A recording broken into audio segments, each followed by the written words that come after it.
Not last lecture in this series on topological phases.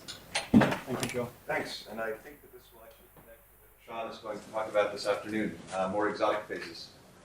So I'm going to say mostly a few words about topological spin liquids. So this has been a long-standing goal, to understand complex magnetic states. Complex just means other than the simple ferromagnet or the simple antiferromagnet. Excuse me. For all the people watching live around the world. So I will say a bit about entanglement entropy if there's time. Mostly I want to focus on sort of physical states of matter, some of which we understand, and in this talk I'll mention a few that we don't quite understand, and I have a problem list for what we might get from ADS, actually.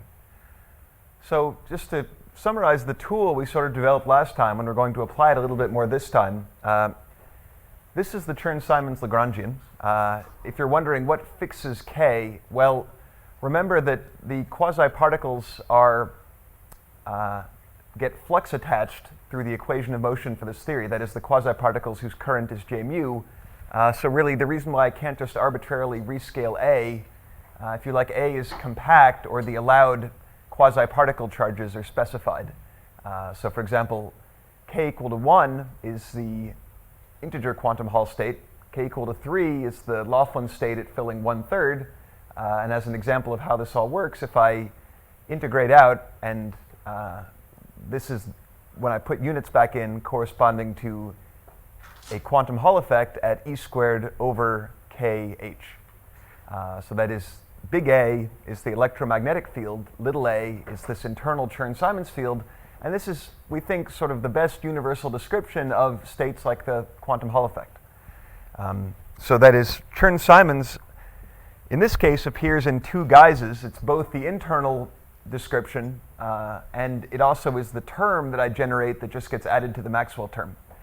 And again, you can tell by varying with respect to capital A that I'll get a current, the spatial components of the current will be proportional to the electric field that I apply to the system. Okay, so that tool is very easy to generalize, and the reason why I'm flashing this slide again is that it turns out that slight modifications of this theory describe not just the fractional quantum Hall effect, but also the spin liquids I'm going to talk about. So spin liquids have a long history, I guess more or less going back to the 80s. I'm not going to be able to do a decent overview of all the history of spin liquids. I'm going to force myself to concentrate on one simple example, which we call the Z2 spin liquid. There is some experimental evidence that that phase actually exists. This is something that Shu and Sachdev worked on, for example, on the triangular lattice and variance. But I'm just going to focus on, as an example of a complex magnetic state that actually has a connection to Chern-Simons theory and is yet another example of topological order. One difference is that the Z2 spin liquid in general doesn't have an edge state, and it's a multi-component Chern-Simons theory. So what I mean by multi-component is going to mean that instead of just having one little A field, I might have two or three. That's actually how I describe all those hierarchy states. So remember, when we look at an actual fractional quantum Hall trace, there are tons of plateaus, many, many different states of matter. Basically, in that composite fermion construction I gave that gave me states at 1/3, 2/5, 3/7, and so on, every time I go down that chain, I add one condensate. So then K is now a matrix, we call it the statistics matrix, that tells me what is the statistics angle between all my different condensates in the multi-component theory. It turns, yeah. Very naive question, but why doesn't refer to each one of the plateaus as a different state of matter? Well, they're different K matrices. I mean, you could say that they're all fractional quantum Hall states, but I guess the point is they have different topological order. That is, there's no continuous way to go from one to another. So by that test, there would have to be a phase transition between them. So, and as far as the definition of the phase, I think it's, if you take this plus the compactness conditions on the A fields, basically, then that is sufficient to specify what I think of as an abelian quantum Hall state. Non-abelian quantum Hall states, one has to do something a little bit more formal. With some matrix K. Exactly, with some matrix K. So the information that specifies the state is the matrix, but you need Well, the matrix. A's are compact as well. Yeah, well, the matrix wouldn't really be meaningful if I could rescale the A fields. I'd put it that way. So it just basically the compactness is just I need to fix sort of the normalization of the A fields, if you like. And then yes, the K matrices. So for example, probably the most complicated states in this abelian category that we've seen would be something like 4/9 or 5/11, which would be a 4 or 5 dimensional, 4 or 5 by 4 or 5 K matrix. But we know how to sort of write those down. Something that's interesting is that this kind of topological abelian description works for some other phases as well, but now note that if I have a K matrix, then I'll have some number of bosonic fields at the boundary that are related to K. And note that if the K matrix is not positive definite, but has eigenvalues of both signs, then I might have modes going in both directions. So it's no longer perfectly chiral. But in general, there might not be a symmetry between what goes right and what goes left. If my K matrix does have that symmetry, then in general, the edge mode is not stable. So for example, we're going to talk about spin liquids for a bit and then come back to what is their topological field theory description. But basically, the simplest spin liquid has a 2x2 K matrix. It would have an edge with modes going in opposite directions. And without some additional symmetries, those can just cancel each other out and localize. Haldane called this topological instability.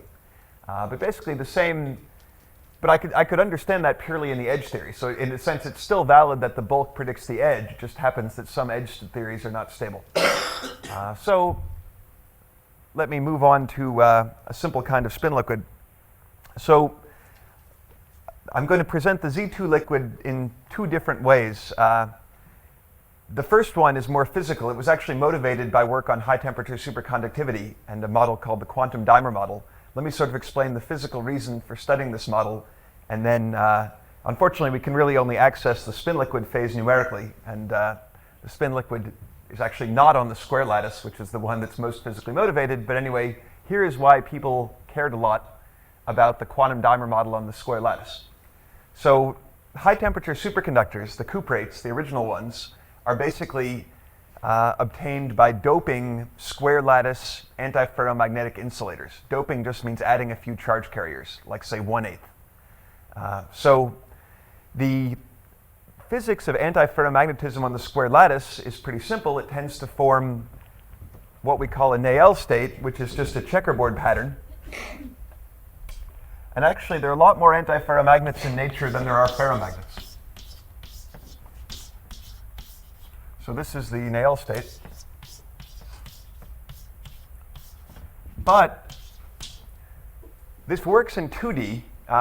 In 1 dimension, actually, we do not get this kind of long-range order. And the hope is that maybe in 2 dimensions, if we started having a few holes moving around, one could disrupt the long-range order and get other kinds of states. And you might ask, well, what kind of state would we get? Well, if you remember the basic physics of 2-spin half particles, they really like to form singlets, because if I take 2 spins, the energy of the singlet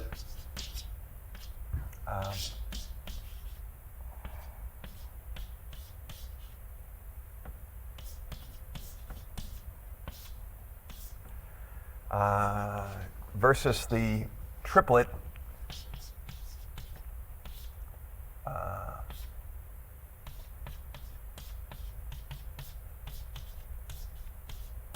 and up, and down. Well, let's take this. If I define my numbers so that that's minus 3j over 4, these are all plus j over 4. So in other words, I can gain quite a lot of energy, 3 times as much energy for this one state compared to these 3 states. So it's nice that the energy averages to 0, as you'd expect. So forming a singlet really gets you a lot. So the idea was, maybe I should think about states where I form a lot of singlets, or so-called dimers. So in order to study just states like that, we're going to construct sort of an artificial Hilbert space, where the Hilbert space is dimer coverings, and I'm going to focus on nearest neighboring dimers of the square lattice. So it's a bit hard to come up with a spin Hamiltonian for which this is the right state, but it has a good flavor, let's say. So I need to write down some Hamiltonian, though, on this dimer model. One nice thing about the dimers is that they're bosons, so that I can study this model very well with quantum Monte Carlo numerics. And here's the Hamiltonian I'm going to write down. So it just has two terms, and the point of writing this down is that the model has a critical point where I can reduce everything to classical physics. So it's a quantum antiferromagnetic model that we hope has something to do with high TC. It turns out to have a nice critical point with very interesting entanglement and other properties. And then if I modify this to the triangular lattice, it's going to give me a spin liquid. So here's the Hamiltonian. I basically have two kinds of terms. There's a kinetic energy where if I have two parallel dimers on a plaquette, then I flip them. So if they're two horizontal, I flip that to vertical. If they're two vertical, I flip that to horizontal. Let's say that has coefficient T. And then you can think of it as an interaction energy, or just a diagonal term, which counts the number of flippable plaquettes. So we call a flippable plaquette one with two parallel dimers. So for example, this plaquette made up of these two dimers is flippable, while this one, which has one dimer plus halves of two other dimers, is not flippable. So what's the point of writing down this Hamiltonian? Well, the idea is that when I think about what a more physical Hamiltonian would do, it will tend to cause the dimers to fluctuate. So that's this term, and then maybe there's some favorability to having a nice orderly arrangement of dimers, which is in general favored by that. So let's think about what the Hamiltonian looks like now. And this is where the magic happens, what makes it have at least a solvable point, which is called the Roxar-Kivelson point. The diagonal terms are just V times the number of flippable plaquettes in a state. So here, N1 is the number of flippable plaquettes in state 1, N2 in state 2, N3 in state 3, and so on. Well, T, I get a minus T term. For example, in row N1, I get a minus T term every time there's another state that is connected by flipping one plaquette. But what that means is that if I've got N1 here, then there are exactly N1 minus T terms in other columns. And this is a symmetric matrix, of course. If I've got N2, there are exactly N2 here. So the magic is now that when V is equal to T, I can simply construct an exact eigenstate, which turns out to be the ground state. Sorry, I missed something. What are the N1 and 2? They are the number of flippable plaquettes in state 1, state 2, state 3, and so on of the basis. So that it's the number of plaquettes. So I've got, let's say, an infinite square lattice. Mm-hmm. And for every plaquette, I can ask, does it have, so plaquette is 4 sites on the square lattice, does it have two parallel dimers on it? And if it does, I count that plaquette. Because basically that will be operated on when it, this term is diagonal. This term doesn't do anything to non-flippable plaquettes, and it gives me a V for flippable plaquettes. What I'm missing is what's the difference between, say, N1 and N2? Well, N1, so I guess my states would be state 1, state 2, state 3. So I haven't specified what basis states I'm talking about here. But let's say basis state 1 has, it's some combination of dimers. So my Hilbert space basis are the dimer configurations on the square lattice. So I list those in some order. And then for each one of those, I can figure out how many flippable plaquettes there are. And that's N1, N2, N3. So I don't know what those are, but what I do know is that N1 is also the number of minus T's here. And N2 is the number of minus T's in that row, because that's the number of flippable plaquettes. So then, at T equal to V, what is an eigenstate is just the eigenvector 1, 1, 1, 1, 1, 1, 1, 1, 1. You could, I think, figure that out because I'll get N1V minus N1 times T, which is 0. So that equal weight superposition of all the dimer configurations is an exact eigenstate with 0 energy. Turns out we know it's the ground state. And the good news is that we actually know how to solve that two-dimensional classical model. So if you sum over all the dimer configurations on the square lattice with equal weight, you get a two-dimensional classical critical StatMech problem of dimer packing worked out in the 1960s. And we know it's described by a free boson conformal field theory. What I mean is there are equal time correlation functions that are power law, and I can write those through what's called a height model mapping as a C equal to 1, two-dimensional conformal field theory, that basically we know all the power laws and stuff like that. So it's actually a solvable critical point. And I might come back, if time permits, a little bit to the entanglement, because actually this is a bit weird critical point from the point of view of field theory. So its equal time correlations are given by a 2D CFT, even though this is a 2 plus 1 dimensional classical model. That is, it's not a 3D CFT, it's a 2D CFT. They sometimes call this quantum classical equivalence. And if I do think about dynamics, then the actual dynamics of the quantum critical point is like a Lifshitz point. It's z equal to 2 rather than z equal to 1. So it's not conformal in the traditional sense, although unfortunately these are now called conformal quantum critical points.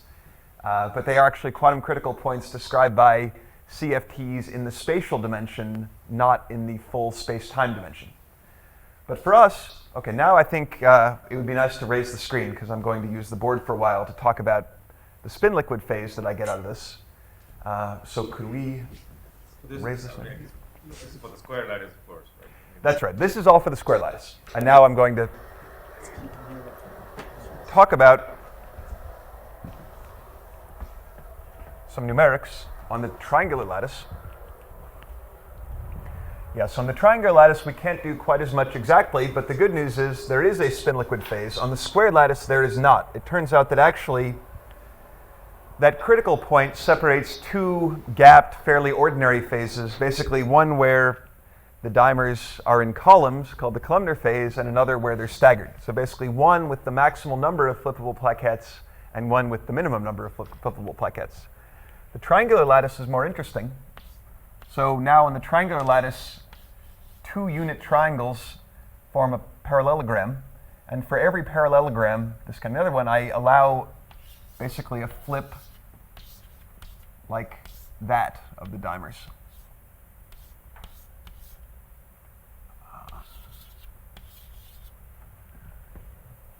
So Could you repeat one more time your motivation for going to the triangular lattice? well, the square lattice phase diagram has one nice critical point, but it separates two fairly boring phases that are not liquid. They just have what we call valence bond solid order, which means they break the spatial symmetries, but they're not complicated or particularly interesting. So if we're interested in topological phases, we have to go to the triangular lattice. And then, in a vicinity on one side of for some decent distance on one side of the Roxar-Kivelson point, one finds numerically, and this is why it's so nice that the model is basically a bosonic model. In other words, if I tried to do spins rather than dimers on the triangular lattice, that would be technically difficult on a computer. Dimers are easier. Mosner and Sondy, in quantum Monte Carlo numerics, around 2000, pointed out that there is a Z2 spin liquid on the triangular lattice, and I'm going to try and describe what that phase is.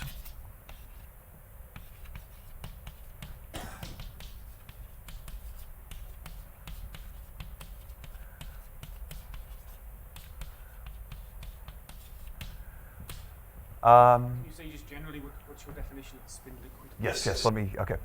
So spin tends to form ferromagnets, antiferromagnets, simple long-range ordered states. But the good news, I guess, is that there are a lot of materials in nature where the interactions between the spins are fairly complicated because the spins live on some complicated crystalline lattice.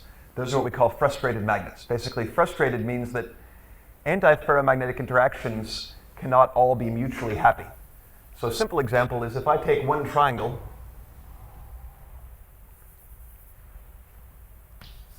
and think about three spins on it, well, that bond is most happy if those two point in opposite directions, but then there's no way to make the third bond happy.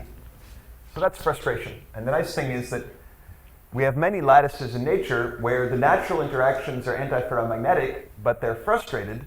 So what ground state actually happens turns out to be a very hard question that has occupied many of the best minds in condensed matter for a long, long time.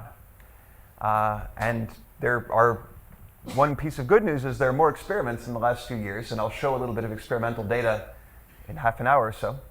So this is motivation to start looking for fairly exotic states. So one of the first kinds of spin liquids to be discussed was the following. Spins are mathematically equivalent to sort of hardcore bosons, in that the mutual statistics between spin up, say, is bosonic.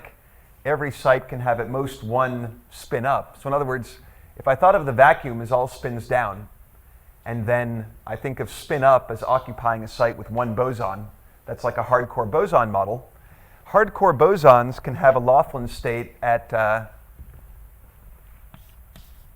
k equal to 2 in CS theory, Chern-Simons theory. We could call that a bosonic Laughlin state.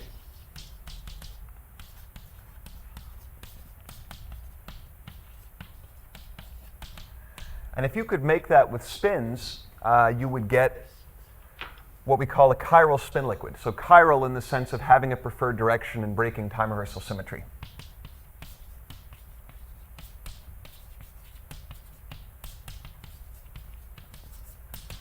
So this was studied a lot in the late 80s, following work by Kallmeyer and Laughlin, for example, but it turns out to be actually quite hard to get this to be the ground state of a reasonable model. And as far as I know, the experimental evidence for chiral spin liquids, which are essentially spin versions of the fractional quantum Hall effect, is not particularly good.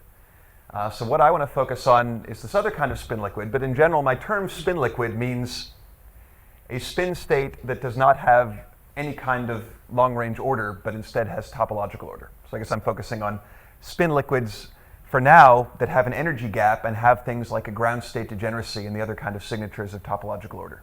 All spin liquids have topological order. Well, I don't know, is the short answer.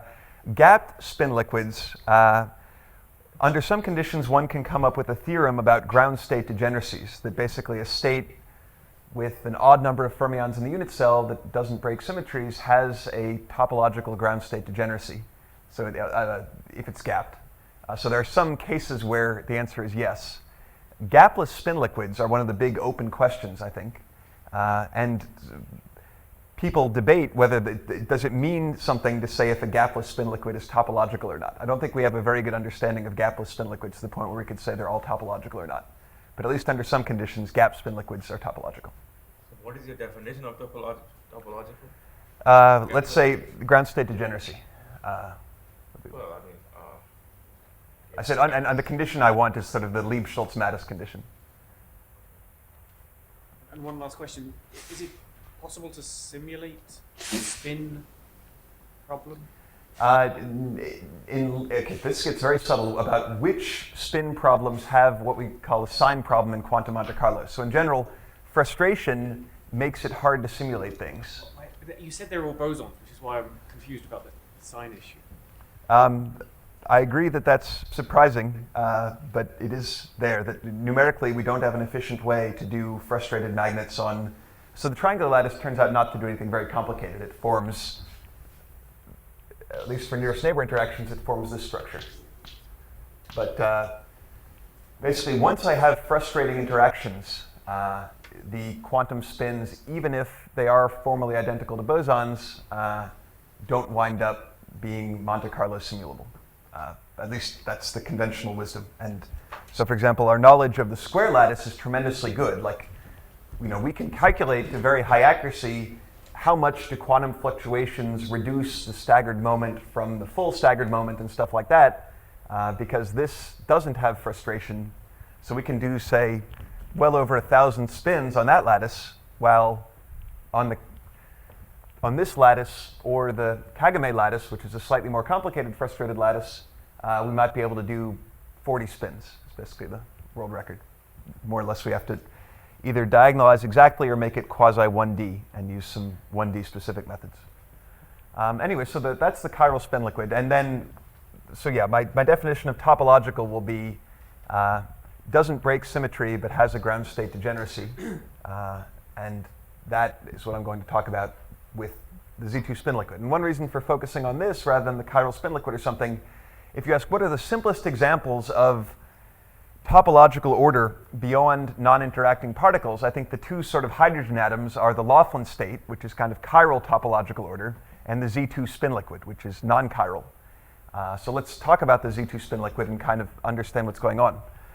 The problem is that it's actually hard to do an exact computation, or even to say a whole lot analytically on the triangular lattice. I will sketch a model where one can do some exact computations, but it takes a lot of work. But let me just point out one thing about this spin liquid that at least I can give a picture for, which is that the dynamics does conserve something. Let me imagine drawing some lines. So let's say I put my model on the torus, which I can do easily because it's just some lattice model. So I put periodic boundary conditions. Well, the V term is diagonal, and the T term flips two plaquettes, which means that it conserves the number of dimers crossing a line mod 2.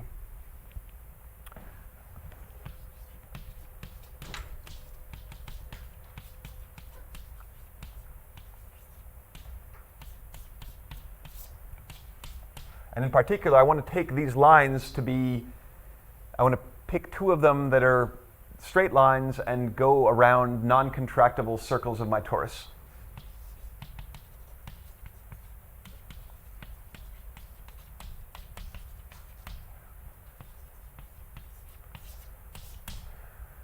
So there are two non-contractible circles, and this could either be even or odd around both. So what that means is that there are basically 4 dynamical sectors, or what we sometimes call topological sectors of this model, where, for example, if I started with a state that was even with respect to, so what I mean by non-contractible circles would be, let me take one running like that and one running like that, say, where this again is a torus. So this is my real space system. I've just picked 2 lines. I'm watching the dynamics as I keep hitting the state with the Hamiltonian, and I never change these 2 conserved quantities. So what that means is that if the torus is large enough, and if the state is liquid, which numerically it is, then the energy cannot depend significantly on whether that number is odd or even in a particular direction. So what I wind up having is I have 4 states that as the system gets larger become degenerate. They are not necessarily exactly degenerate at finite size. That's kind of a signature of how topological phases work. So I mentioned this ground state degeneracy, which is exact in the Chern-Simons theory. So ground state degeneracies, in this case, for the dimer model, it goes as 4. It goes 2, 4 with the splitting in energy between the topologically degenerate states and the thermodynamic limit goes as exponential of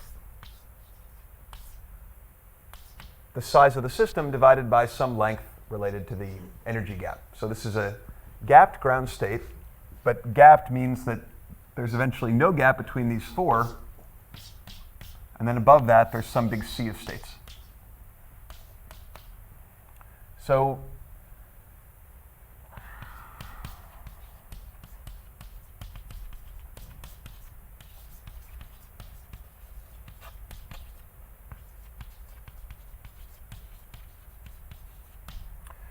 this type of model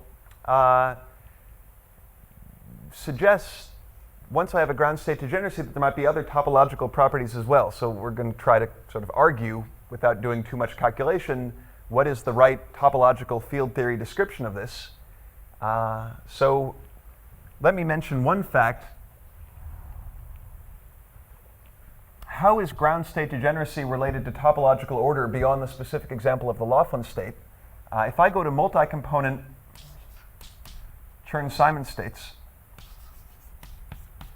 so multi-component abelian Chern-Simons theory. Well, let's maybe try to think in abstract terms about why can I think of the Laughlin state with k equal to 3 having a 3-fold degenerate ground state on the torus. It's related to which fluxes can I put through the torus to move me from one ground state to another. And that turns out to be related to k. The generalization of that is that the magnitude of determinant K is the ground state degeneracy. So I'm not going to try to prove that, but it's true.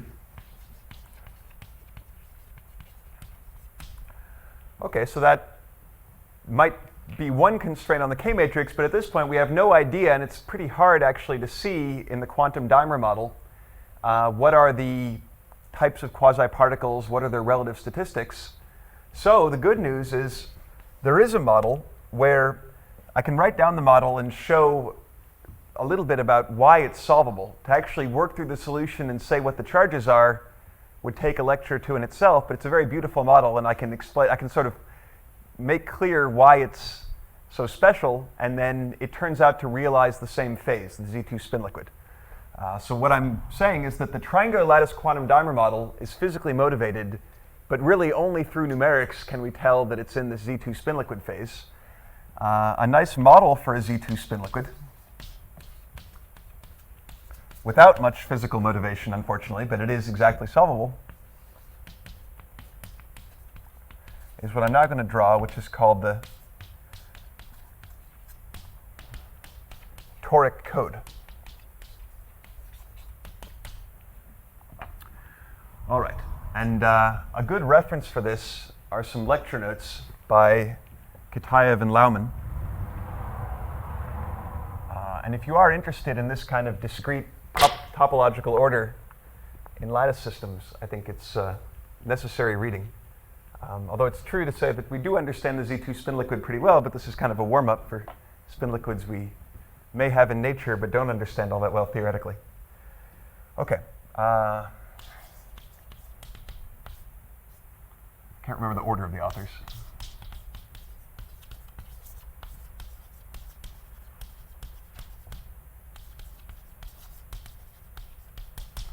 Okay, so the model is on the square lattice now.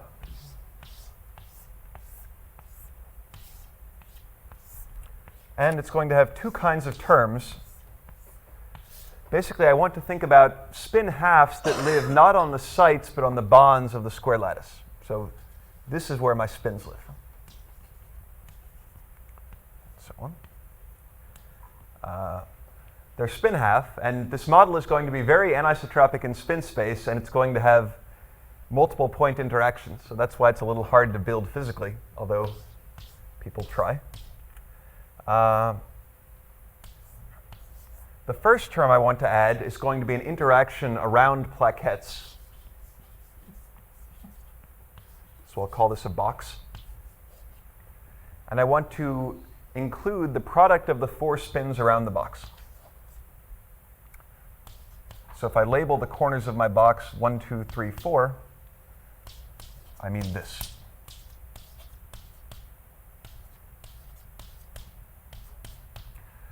JQ, I'm not actually going to care about, but note that at least a good thing is that since all these are in the z direction, if I took two boxes, even if they share a bond, they're still going to commute with each other because I'm only using the z spin. So I now want to add a term. So the second term I'm going to add, I'll take the four bonds that meet at a point and call that a cross.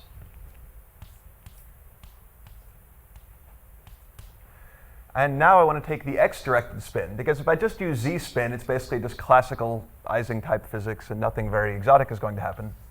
So I better use one of the other directions somewhere.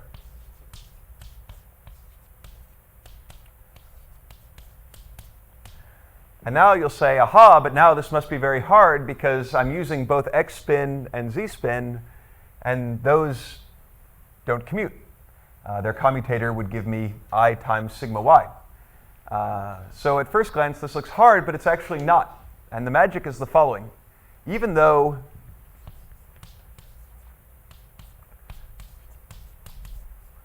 that's certainly not 0, if you want to do a little exercise, you can show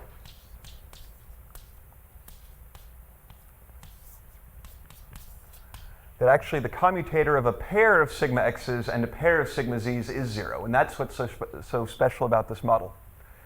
Now, why does that help us? Well, any box and any cross either share two sites, like for example, this box and that cross share no sites, or they share two sites. Like if I looked at this cross and that box, then they would share these two. So either way they commute, which means actually every term here commutes with every term in that set and with every term in this set as well. And that's basically because all the terms in the Hamiltonian commute with each other. That's sort of the key to the solvability of this. It winds up being moderately tedious, but that's why this Kitaev model is so special. It actually has some use in error correcting in quantum computing, I understand, but for us it was just a nice model of a Z2 spin liquid. And what do we learn from it? Well, one can learn by now looking at defects above the ground state. So the lowest energy state turns out to be fourfold degenerate, which we knew was a good description actually from the dimer model. But now we can say something about the excitations and even more about their relative statistics.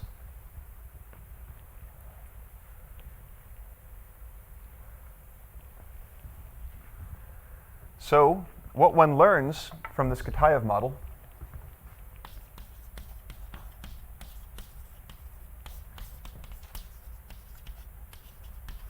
and these are, we believe, general properties of the Z2 phase, Z2 spin liquid phase.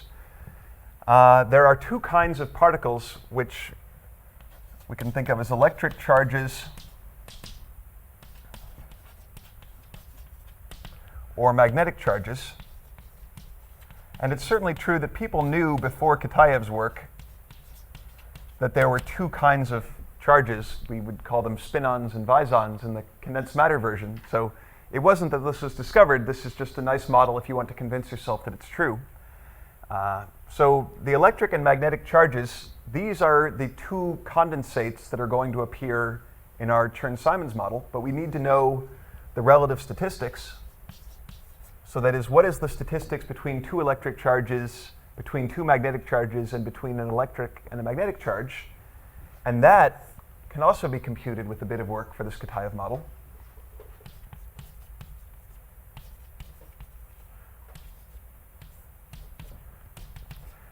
They're what we call mutual semions, which means the statistics angle is halfway to the fermionic value, which is 2 pi.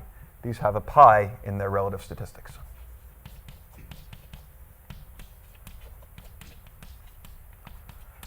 So two electric charges turn out to be bosonic with respect to each other. Two magnetic charges are bosonic, but there is a statistics where if I move a magnetic charge around an electric charge, it picks up a pi. Basically, one of these acts like a vortex for the other. So how do we encode this in Chern-Simons?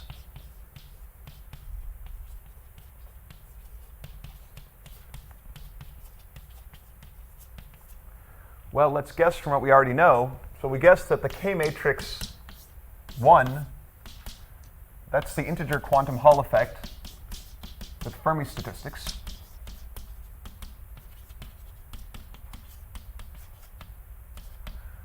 The K matrix 3, that's the Laughlin state, nu equal to 1/3 fractional quantum Hall effect. And the statistics of that, I claimed you could work out with enough patience from the Laughlin wave function, are statistics angle is 2 pi over 3. And again, my definition of statistics angle is move one particle all the way around another. So if I move two fermions halfway around each other, that's an exchange, and that's pi, that's the minus sign of fermions. But that means by this definition, moving one all the way around the other is 2 pi. So this is 2 pi, this is 2 pi by 3. That tells me that K inverse is telling me something about the statistics. K inverse is not a matrix. Yeah, these are one component states, so these are just, it's a 1-by-1 matrix, yeah. But now we have two kinds of charges, so we believe that for all Z2 gap spin liquids, the K matrix description is 0,2,2,0. So this is an example of a multi-component state in the Chern-Simons description. So what can we see about this? Well, okay, let's think. So first of all, the determinant has magnitude 4, which is the ground state degeneracy we guessed already for the quantum dimer model. So that works. I could think of these as the electric and magnetic charges. So again, they have mutual pi statistics because of that. And then finally, what does this say about the edge? Well, one interesting thing is that in deriving the edge, we could do that by this gauge invariance argument. We didn't really need to worry much about the compactness of the fields or anything. I mentioned that because it comes up when we describe topological insulators a little bit later. Anyway, so if I take this and think about what should I expect the edge to look like in rough terms, well, okay, this has one positive eigenvalue and one negative eigenvalue. You can see that from noting that the determinant is negative.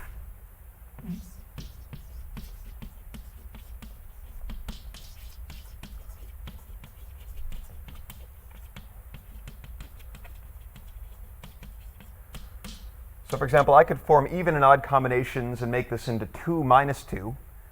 I would have to be careful about, those are now somewhat more complicated fields in terms of compactification, but that doesn't matter for the edge theory. So my edge theory has naively 2 counter-propagating modes.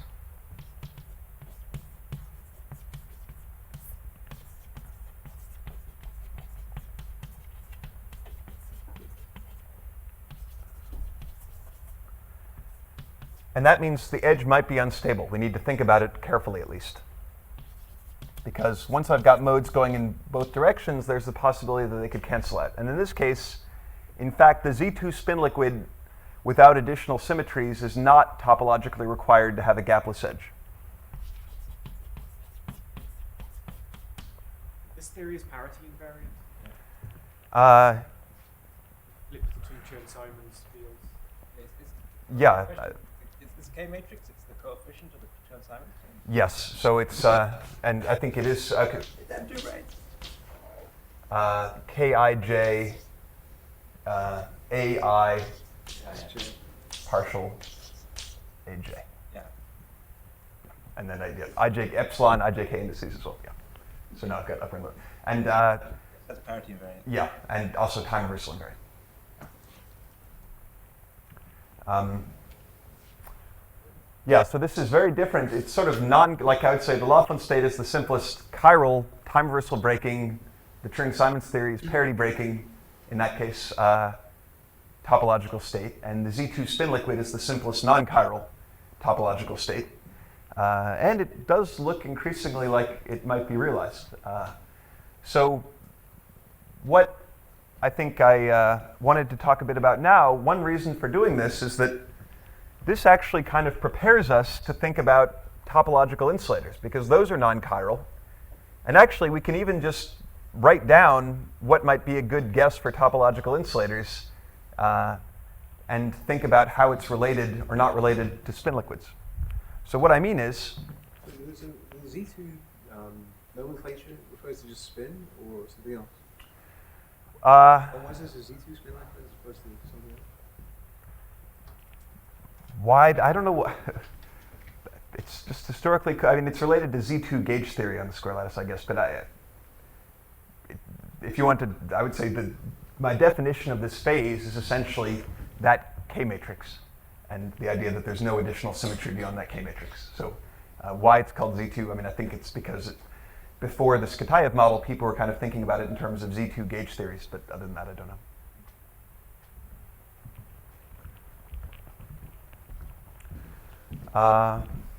Okay. It's the same as generic the... Z2 gauge theory. What was that? If you take a generic Z2 gauge theory, the deconfined phase has all of these properties. That's Yeah. why. So was there a... This is the same as the Radkin-Schenker Z2 gauge theory that they studied in the 70s. Yes. I think yeah. Yes.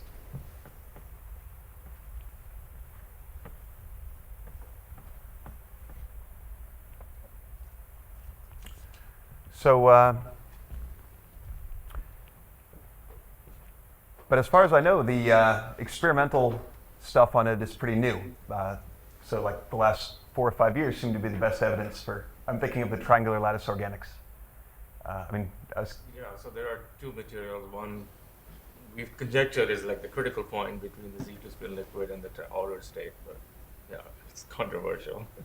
Okay, so I guess there's no like absolutely confirmed example of a Z2 spin liquid experimentally, right? Well, I would say the best example is there's a forthcoming paper by Young Lee, neutron scattering evidence for spin-ons on the Kagome lattice. So that's, I think, the best evidence so far. This is Herbert Smith still? Or? Yes, yeah. But of course, that's a much higher energies. You don't know whether you've got a gap or not, whether it's really Z2 at low energies, we don't know. Numerically, the Kagome is probably the best evidence. The Kagome antiferromagnet seems to have a gap.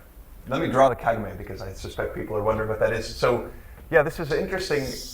There's a very close energy competition on this lattice between, so it's corner sharing triangles, between spin liquid states and so it looks a little bit like basket weave chairs. You have some hexagons and some triangles, but the triangles share corners. Let me draw a little bit more.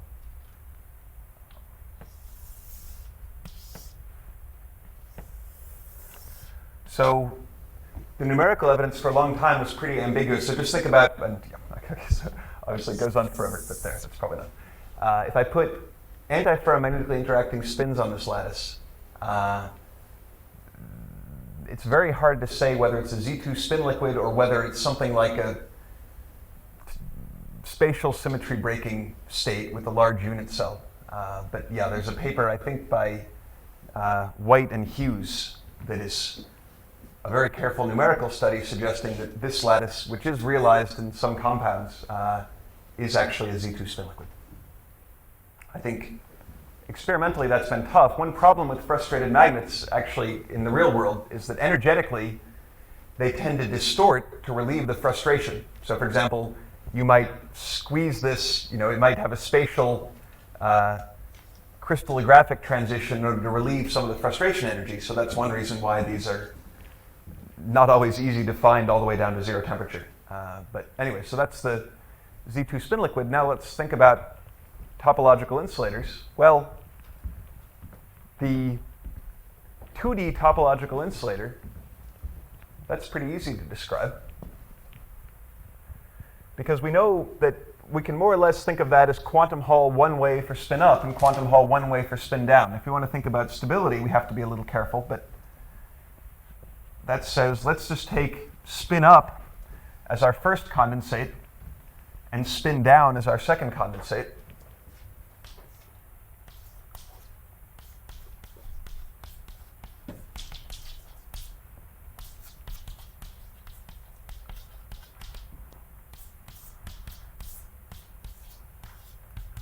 So that would be a logical guess. And this is just 2 copies of IQHE. So this is not maybe a perfect description in that we don't really capture some of that even oddness of the 2D topological insulator, but as a low energy effective theory, this is basically fine as long as I remember that it's possible to fuse 2 quasi-particles at the edge into 0. But it says, well, now I can write down fractional topological insulators, at least in 2D. So in 2D, a simple one would be k equal to 3, 0, 0, minus 3. So that's 2 copies of the Laughlin state. That's like electron upspins are in the Laughlin state with effective magnetic field one direction, and downspins are in the other. So this is very hard to make happen in a realistic model, unfortunately, but that's what people mean by a 2-dimensional fractional topological insulator. And the nice thing is those we can understand very well in terms of Chern-Simons theory and so on. So what I now want to talk about is some work on a slightly more ambitious problem, which is what about 3D? So we have 3D topological insulators at the non-interacting or weakly interacting level. We know from the argument I gave in the last lecture that if I want to have fractional statistics, which is what that's what I mean by fractional basically. If I want to have a fractional topological insulator with fractional statistics, those statistics have to be between point-like and line-like objects. They can't just be between point-like objects. So a 3D fractional topological insulator has to be a fairly complicated object. what would its surface state be like, and so on, let me talk about one effort to kind of access that, starting from 2D and basically trying to understand the similarities and differences between these, which always have an edge basically because of the time reversal symmetry, and this, which has time reversal symmetry, but in general, without additional symmetries, does not have an edge. So now is probably a good time if I could get the screen back down. Oh, sure. So can you just remind me, why is there no simple k equals 2 corresponding to nu equals a half? That would be for bosons. There is. So that's sometimes called the bosonic Laughlin state. Yeah, we proposed, and actually people here as well have been interested in could you make with ultra cold atomic bosons the nu equal to half state? Yeah. So and in this, well, the k0220, if you think of that as bosonic then? Made of two left and right bosonic? Well, the statistics are kind of semionic. It's okay. If I'm okay, I should distinguish between what are the particles I'm using as my sort of fundamental particles to make the state, and then what are the statistics of the emergent particles, the quasi-particles in the state. So for example, nu equal to 1/2, I could write down the Laughlin wave function zi minus zj squared, and that's something that satisfies bosonic statistics for the z's. And the quasi-particles of that are semions. That is, they have pi mutual statistics between each other. And then this is something where, in terms of the electric and magnetic charges in the Z2 gauge theory, they have statistics 0 with themselves and semionic statistics with each other. But as far as what the fundamental particles are I could make that from, I mean, I could make it from dimers, I could make it from various things. So for example, I made it from dimers in the quantum dimer model, and I made it from spin halves in the Kitaev model. Alrighty, so When you're taking 2 copies of the integer quantum Hall effect, you have you still have 2 integers in the game left. So what's the discrete? Is there a discrete topological quantity in that? yeah, so that's basically asking how do I reflect the kind of Z2-ness of the topological insulator and not just integrate. I basically have to do it by looking at the lattice of quasi-particles and saying that I'm going to say that 2 quasi-particles are equivalent to 0 quasi-particles. So it's not explicit in Lagrangian, and that is a problem. There might be a better way to do it, but I don't know a better continuum way to do it. It's kind of like the problem of writing, pure Z2 gauge theory in the continuum. Does that happen in the toric code too? Electric excitations can annihilate to the vacuum? Okay, so this is the things that we've talked about so far. And now it's time to talk about things where we could use some help from gravity or whatever, in particular for the second of these, which, of course, people like Sean and Subir and so on are already thinking about. So I want to talk a little bit about fractional topological insulators focusing on 3D, which is where we need something actually new, and then say a little bit just about the experimental motivation, which I think will help motivate Sean's afternoon talk. So I'm going to talk about topological field theory, a certain kind of what's called BF theory, that is sort of in 2D, a very simple generalization of Chern-Simons in 2+1, but unlike Chern-Simons, it has a 3+1 dimensional version, and I'm going to argue that that is the right description of 3D topological insulators. So the idea is essentially, if we didn't know about the Laughlin wave function, but somehow we knew about Chern-Simons theory, which historically is actually true, we could have written down the k equal to 1 Chern-Simons theory and realized, aha, if we just modify the coefficient, we get something fractional. So I'm basically going to argue that this is a good field theory for the integer 3D topological insulator, and then by modifying it, one can get some fractional state, but I have no idea about the microscopic model for that fractional state.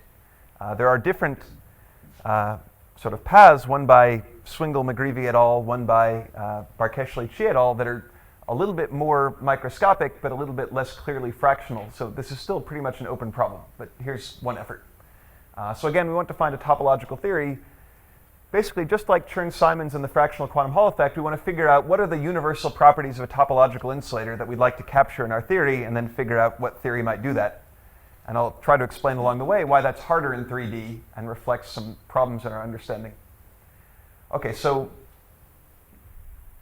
again, in the quantum Hall effect, this is the internal gauge description. This is a fully topological quantum field theory.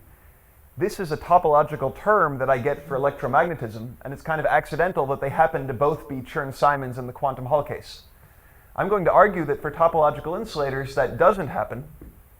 Basically, this is what we've already talked about. The electromagnetic term that a topological insulator generates is the E dot B term. But what is that? Well, there's kind of a clue up on the board. So again, one reason why we'd like to do this is to be able to understand edge excitations and so on, but that's a challenge because it means that we ought to look for some topological bulk 3D theory that will give me a surface Dirac fermion. So we know in a 1D edge, bosonization works very well. Bosons and fermions are essentially equivalent in 1D. It's certainly harder and not obvious how that's going to work in one higher dimension.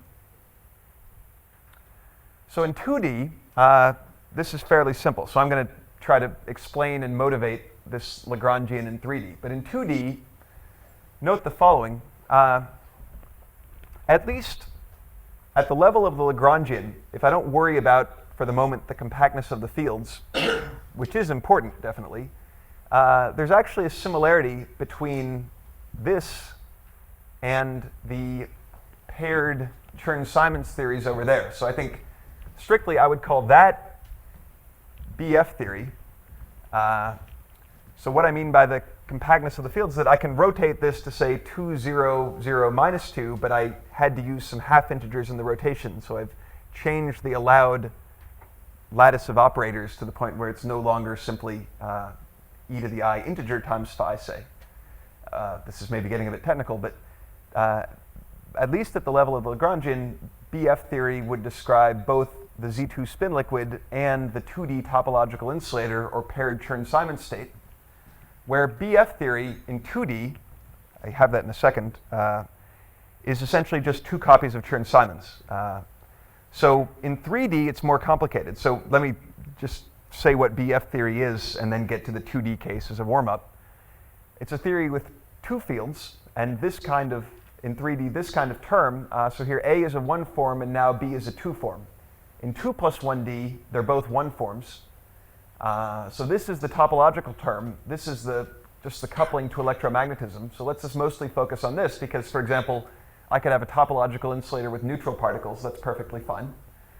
And the point is going to be that with the coefficient that I've put here, I think this is a legitimate description of the 3D topological insulator that we already have, and that then we could modify the coefficient and get something stranger. Now, a couple of well-known properties of BF theory are, well, and related to its having a 2-form field, there are point-like and line-like sources of these fields, and this term, if I change the coefficient, encodes fractional statistics of points and lines. So this kind of theory has been studied in the sort of knot theory and braiding community a little bit. But we need to sort of argue that it's physical. We can't just say that it's nice because it has fractional statistics. We need to somehow connect it to the phenomenology of actual topological insulators.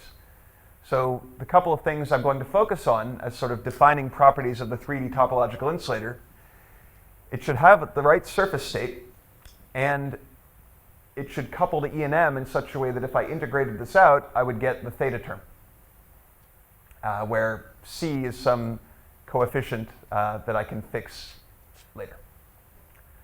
So in 2D, this is the BF Lagrangian. Basically, it's 2 1 forms A and B that couple like that. But note that if I took the paired Chern-Simons theory and just said B is up minus down and A is up plus down, I would transform the 2-component Chern-Simons term into exactly that term. So BF theory is a description in general of a time reversal symmetric net non-chiral theory in 2D with slightly different conditions on the, basically whether I impose the compactness on the A field and the B field. So as written, if the compactness is on the A field and the B field, it's exactly the Z2 spin liquid. That is, if I put in the right coefficient. If instead the compactness is on A plus B and A minus B, then it's the paired Chern-Simons theory. So this is nice. It has 2 propagating modes in opposite directions at the edge, just like the 2D topological insulator. And this kind of theory has been studied a little bit. In particular, there's a nice paper by Hansen, Oganessian, and Sandi on relating this to the Z2 spin liquid and also to some superconductivity properties, because actually the statistics of a quasi-particle and a vortex in a superconductor are semionic as well. So, B is gauge invariant. what was that? B is gauge invariant. And 3 plus 1? Well, they're both gauge invariant up to a boundary term. So I need to figure out what that boundary term tells me. So are you asking what is the gauge transformation? What, I mean, So yeah, there is a gauge. Okay, so here the gauge transformations are just U1. Let me see if I have it written down somewhere. Okay, so it's A goes to A plus partial. Okay, so there's a vector chi sub alpha, and the gauge transformation of B is that it picks up sort of the curl of that vector of gauge coefficients. So B is a vector gauge transformation. Okay, so that's the 2D problem, and then this is sort of the connection of how is this related to Z2 spin liquids. Again, there are differences between paired Chern-Simons and BF theory if you look carefully. So for example, the 2D topological insulator is non-degenerate on the torus, which makes sense because it's non-interacting and everything. The 2D Z2 spin liquid is fourfold degenerate on the torus, and that's related to either compactification or saying that there are more operators allowed, so-called vertex operators, if I think about the spin liquid. And that essentially in order to stabilize the edge, I need to find a way to prevent those extra operators from gapping the edge. And then this is the question about what happened to Z2, since I've just written down basically 2 U1 charges. And basically I should add terms that reduce the U1 to Z2, but those are irrelevant at low energy. So basically I could put them in, but then I wouldn't need to write them at low enough energy. If you like, there's effectively an emergent U1. If I think about the edge currents, that's just saying that if I start a low enough density current propagating, it's not annihilated. Okay, so the reason for doing all this, at least part of it, is if I don't worry about compactification, being able to quantize BF theory and so on, because that's hard, then I can derive the surface theory from it. Because remember, when we derived the edge theory from Chern-Simons, we never needed to use the compactification of the A field. So in the same spirit, I can write this down. This is the coupling to E and M. So it, again, looks a bit complicated, but it actually makes some sense if you think about the details of topological insulators. Let me focus on, because I think it's the most exciting for the future problem, how do I get the surface state? So here is the math of it, and let me kind of summarize. So if I took the bulk BF term, if I took this thing, so again, it's not quite gauge invariant, and the failure of gauge invariance basically gives me 2 bosons at the boundary that are coupled in kind of a first order way. So it's an unusual bosonic theory at the boundary. It's not just the conventional Klein-Gordon boson. The important thing about that combination of bosons is that that's what was worked out in the 1980s as what you need to faithfully represent a Dirac operator. So what I mean by faithfully represent a Dirac operator is that here, this is through something called the tomographic representation, but basically A and B are some radon transform of the bosons that were forced to exist at the edge by the bulk failure of gauge invariance.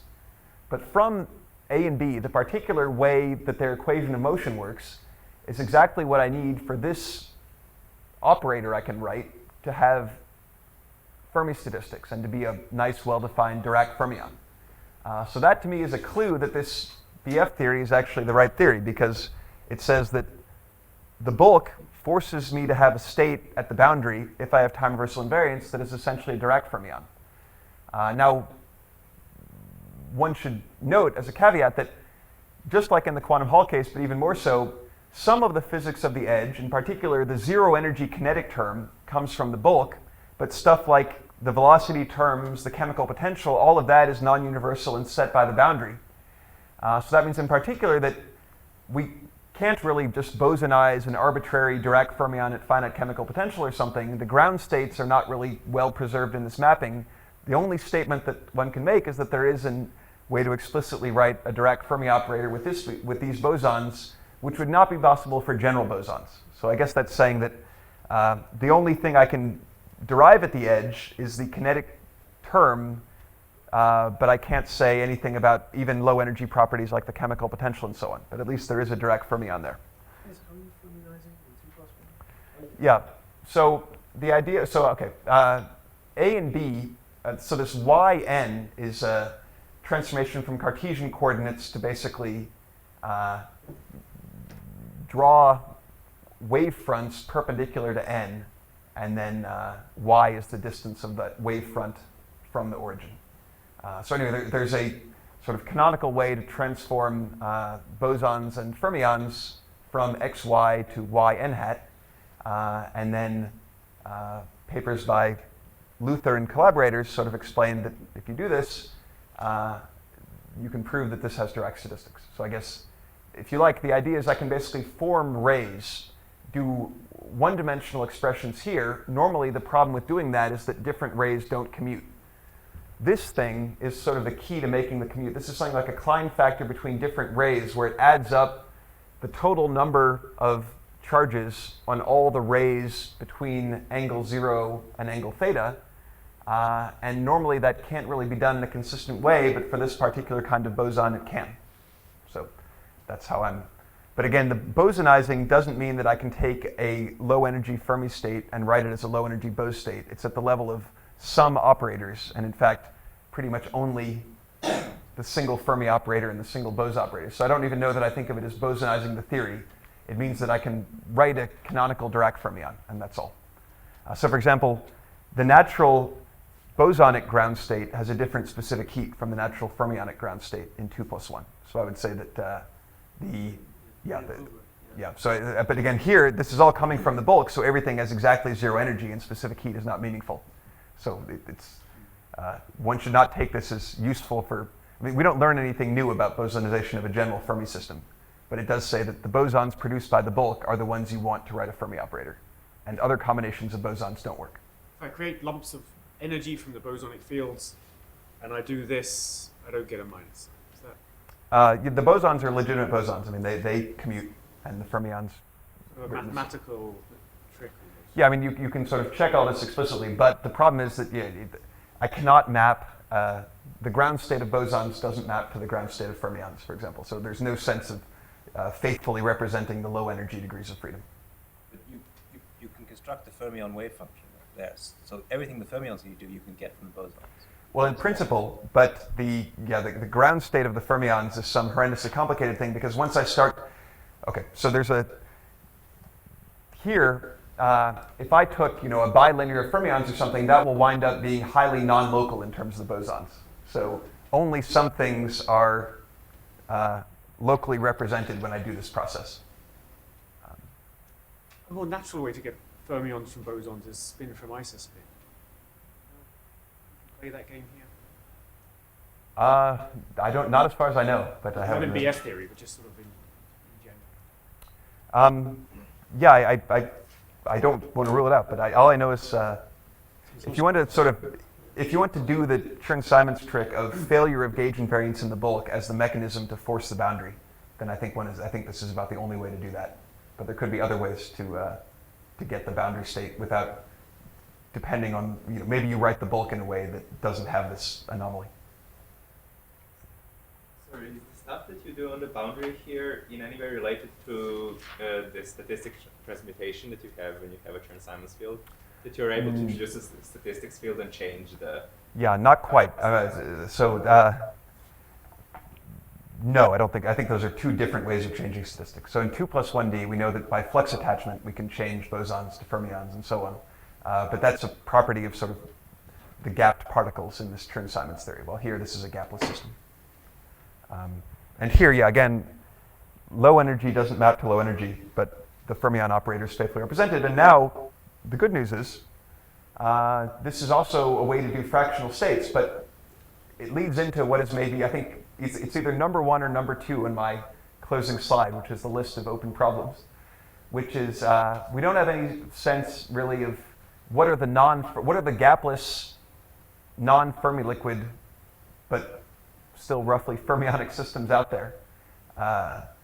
In particular, how stable are they? And so, for example, I can change the bulk coefficient and get some state at the boundary that is gapless, and I could try to compute some things, but I don't know that that's stable to boundary terms. Like, for example, with the fermion, the free fermion, we know that the surface is a Fermi liquid, and that's basically stable. But if I take some topologically non-trivial bulk, we don't know the bulk edge correspondence in 3 plus 1D to 2 plus 1D.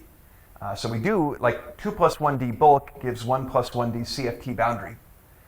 What happens in one higher dimension is a big open problem. And I think for these fractional topological states in 3D, it's kind of the next big problem we need to solve. Basically, before 3D topological insulators, people had thought a little bit about topological phases in 3D, but there wasn't as much experimental motivation. And now, at least, there is a very clear experimental example that there is topological order in 3D, at least at the non-interacting level, so now we have some motivation to think about fractional versions of it.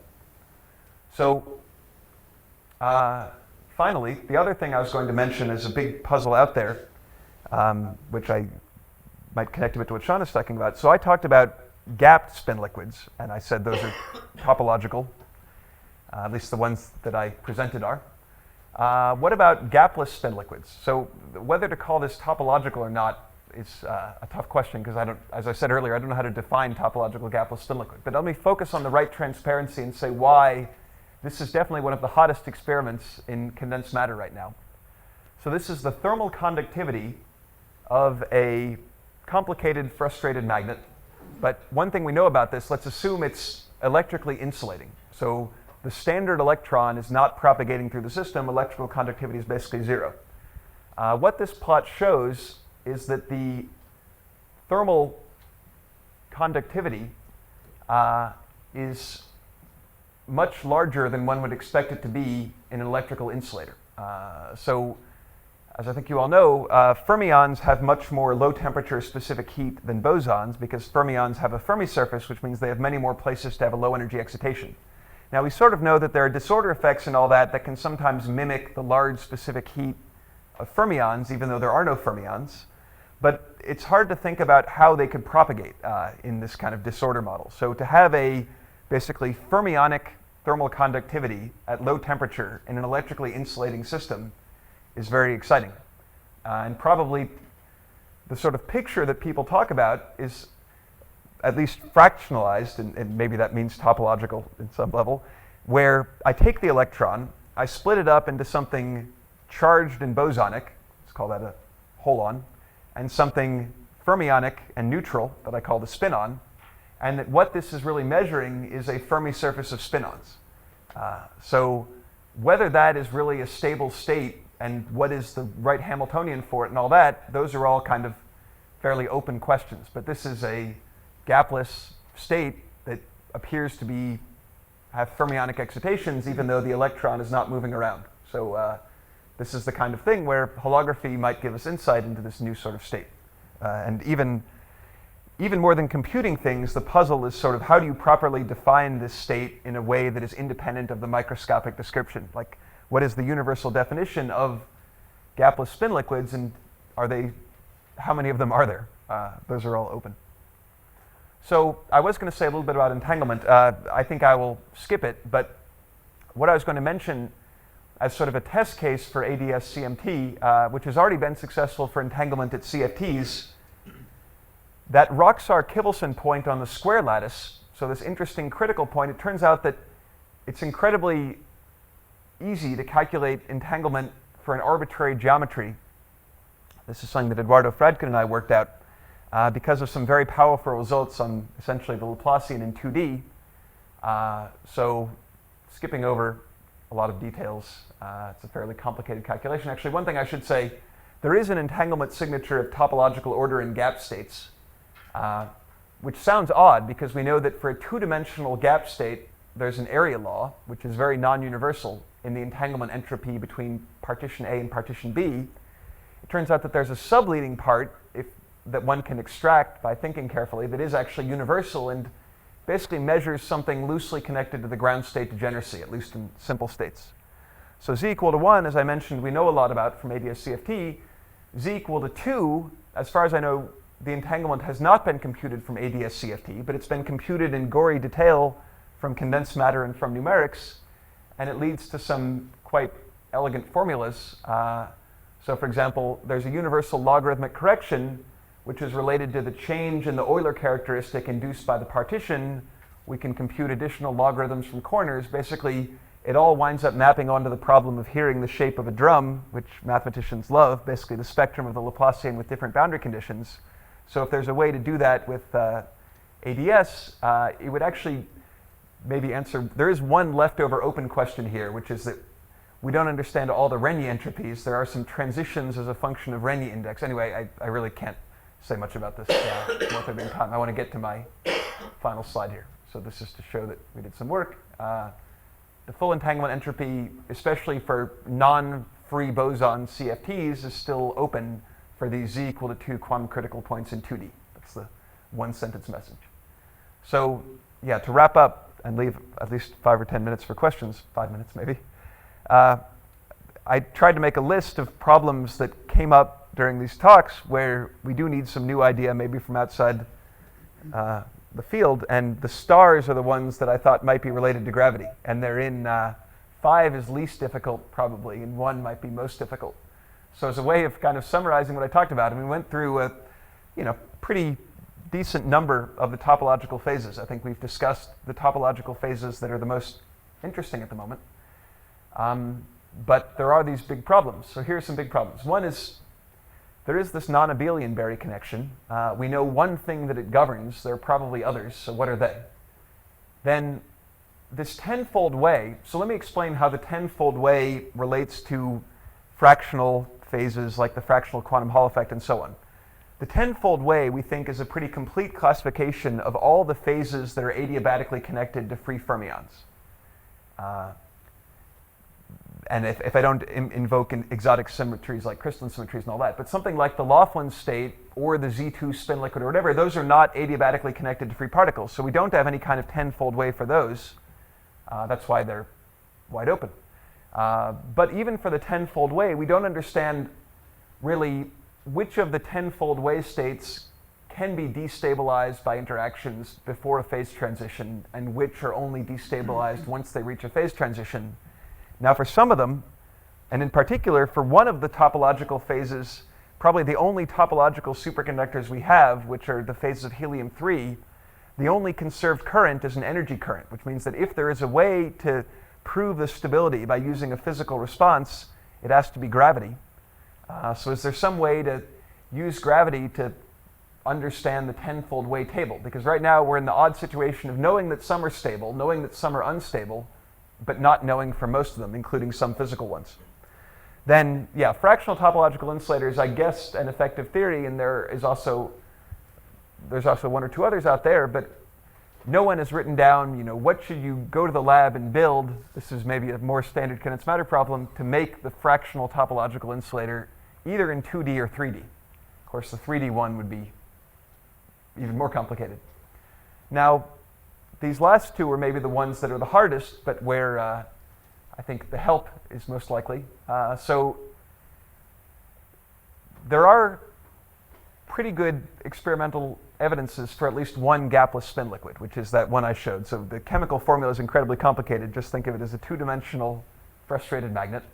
And it has fermionic heat transport at low energy. So can we define precisely what is it in that is fermionic and how can we measure it and so on in more general ways? Like what is basically the definition of the phase?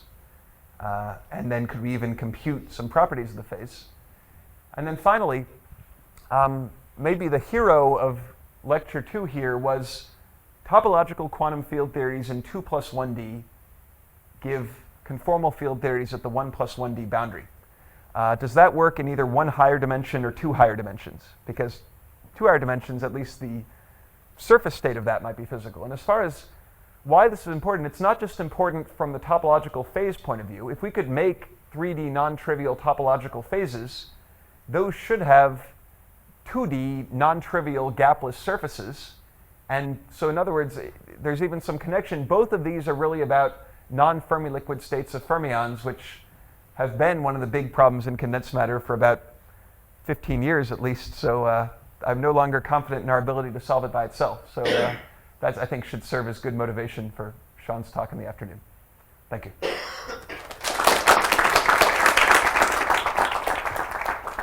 Questions? We have some time for questions. I have lots of questions. Number one, you never really talked about non-abelian gauge theories as some bulk effective description. Do they play any role in? They do. Yeah, I didn't talk about it much, but there has been some work on that for some quantum Hall states. It is a bit tricky, actually. In 3+1D, there isn't really a non-abelian generalization. Okay, so there is an abelian generalization of 2+1D Chern-Simons, and it works nicely. BF theory means slightly different things to different people in 3+1, and there isn't really a non-abelian generalization of the stuff I talked about in 3+1. And in 2+1 there is, although I don't think of the non-abelian Chern-Simons theory as necessarily describing the non-abelian statistic states. There's not a direct connection. I don't think so. In 3+1, you could play other games. You could put an anomalous gauge theory in the bulk, cancel it with something like a Green-Schwarz mechanism. Then you've got some interesting boundary dynamics going on. Go for it. Sounds interesting to me. I'll read the paper. So You have bulk dynamics too. That's the problem, is it? It's not a gap state in the bulk if you play that game. Yeah. But there are lots of other things you can do. There's all these Witten topological field theories in 3+1. Do they have any role to play? Well, the problem, I guess, is that we don't have a good sense of what's possible experimentally. I mean, what might be true is if they were very easy to realize experimentally, nature would have already given us one. And so far, we don't have fractional topological phases in 3+1. But, you know, if you could come up with, okay, like, it would be nice to understand this correspondence in general. Like, I know that there are examples, but I don't think that there is a general understanding of what kind of surface state is it possible to get from a gapped topological bulk in 3+1. So I guess the space of possible surface theories we understand, I think, completely in 1+1 and not well for 2+1D surfaces. I think Witten's examples do have, is that right, Sav? There are boundary 2+1 CFTs in Witten's topological setup. Maybe, yeah, I should remember. Yeah, I mean, I can believe that there are a few examples. It doesn't seem like the set of what's out there is known in one lower dimension and not in this dimension. My thing would be to take this like Guyotto-Witten thing of n=4, where it introduces Chern-Simons theories on the 3D boundary. So could you just? But that gives you, yeah. So that actually people have worked on a bit in condensed matter. That tends to give you a gapped Chern-Simons theory at the boundary. So that's interesting. I mean, it would be sort of like a bulk topological thing with a surface fractional quantum Hall effect. So that's nice. I mean, there's a nice paper by Walker and Wang on that recently, on how you could actually build a lattice model that does that. They start with the topological F-wedge F theory. No, they actually start with the lattice model, so that's sort of like a generalization of what's called a Levin-Wen model. But they believe that the field theory description is the F-wedge F theory. And the surface is the Chern-Simons. Any more questions? Okay, well, let's thank Joel for his nice set of lectures. I think it was the last one. Thanks a lot.